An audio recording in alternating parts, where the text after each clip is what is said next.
మంచిని మంచిగానే చెప్పుకోవాలి. చెడుని చెడుగానే చెప్పుకోవాలి. ఇన్ఫోసిస్ ఆంధ్రాకొస్తున్నప్పుడు సంబరపడ్డోడిని నేను. నాకు ఉద్యోగం వస్తుందో నాకేదో జేస్తారని గాదు. నా రాష్ట్రం బాగుపడుతుందన్నటువంటిది. అది జగన్ టైంలో వచ్చినా సంతోషిస్తా, బాబు టైంలో వచ్చినా సంతోషిస్తా. అప్పట్లో వచ్చినప్పుడు అది చెప్పా. అట్లాగే అంబానీలు, అదానీలు వీళ్ళిక్కడ పెట్టుబడులు పెట్టినప్పుడు జెప్పా. అది జగన్ టైంలో. చంద్రబాబు గారు వచ్చాక ఇప్పుడు గూగుల్ డేటా సెంటర్‌ని అప్రిషియేట్ చేస్తున్నా. అట్లా కాగ్నిజెంట్‌ని అప్రిషియేట్ చేస్తున్నా. టీసీఎస్‌కి ఇవ్వడాన్ని అప్రిషియేట్ చేశాను. ఎందుకంటే ఇక్కడ ఎదుగుదల కావాలి అన్నటువంటిది. మంచిని మంచిగానే చెప్పుకోవాలి. చెడుని చెడుగానే చెప్పుకోవాలి. లూలు అనేది మాత్రం పచ్చి దగా సెంటర్ అన్నటువంటిది క్లియర్. కొన్ని దేశాల్లో నష్టాలొచ్చినాయి అని జెప్పి అక్కడ మూసేసింది.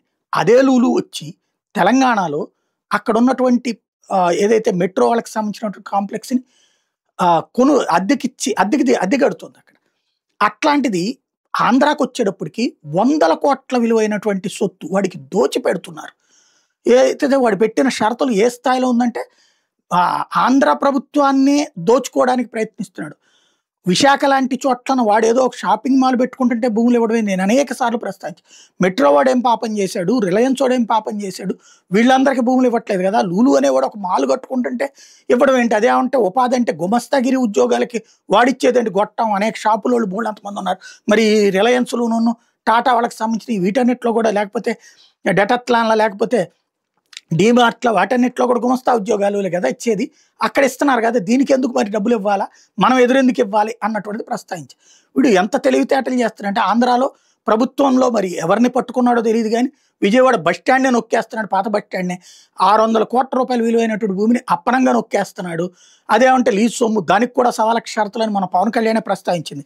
ఇదే లూలు వాడు Lulu international malls private limited 66,168 square మీటర్లు ఏదైతే చంద్‌కెహడ ఎక్కడైతే అహ్మదాబాద్ దగ్గర గుజరాత్ దగ్గర ఉన్నటువంటి అహ్మదాబాద్ దగ్గర వీడు కొంటున్నాడు. 519 కోట్లు డబ్బులు ఇచ్చి కొంటున్నాడు.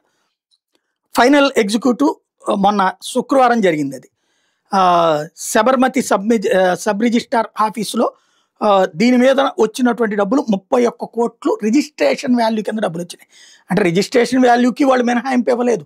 అట్లాగే భూమి వాళ్ళకేం ఫ్రీగా దోచిపెట్టలేదు అక్కడ ఉన్నటువంటి ప్రభుత్వం. మోడీనే అక్కడి నుంచి ముఖ్యమంత్రి అయినోడు ఇప్పటికీ బీజేపీనే ఉంది. వాళ్ళు దోచిపెట్టలేదు. డబ్బులు కొనుక్కోమన్నారు. అది కొనుక్కుని అక్కడ లూలు మాల్ పెడతారు. ఇక్కడ మనది దోచిపెడుతున్నాం. ఎందుకు ఆలోచించుకోవాల్సింది.